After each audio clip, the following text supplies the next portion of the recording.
LS Entertainment. तोरे चलते हमरा मारे बरी मार छोरा किया फोन कर चिका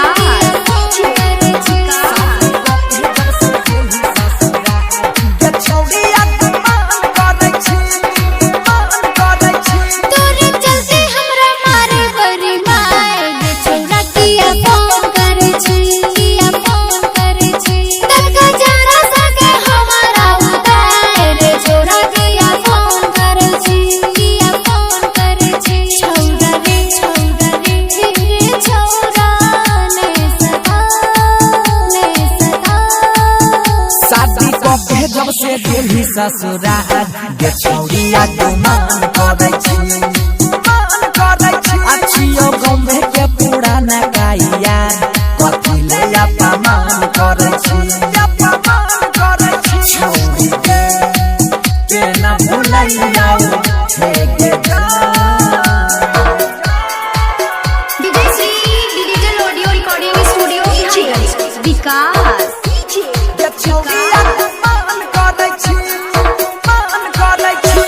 रे छोरा किया फोन कर किया फोन कर सिंगिंग बात बंसीधर चल तूरी चलते सुने हे छोरा सासुरों में भिले बदना रे कह छियो कसम से तोरा बतिया के हमर तुमान रे हम हुने शादी करबई गे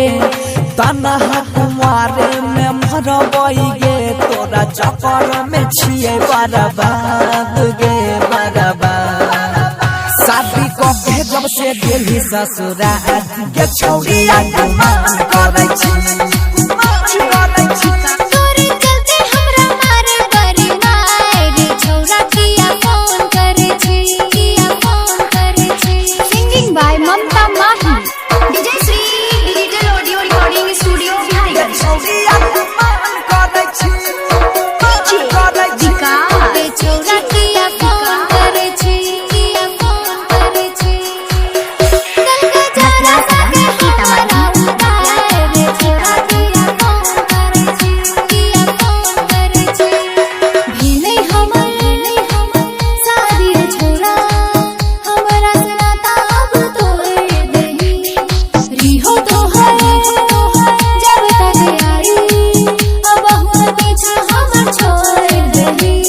सतबई के छौभारी गे तब ते करे छी गजदारी गे के न सहब जुदाई के मार गे अच्छियो गमे के पुराना गाइया कथी ले अपमान करे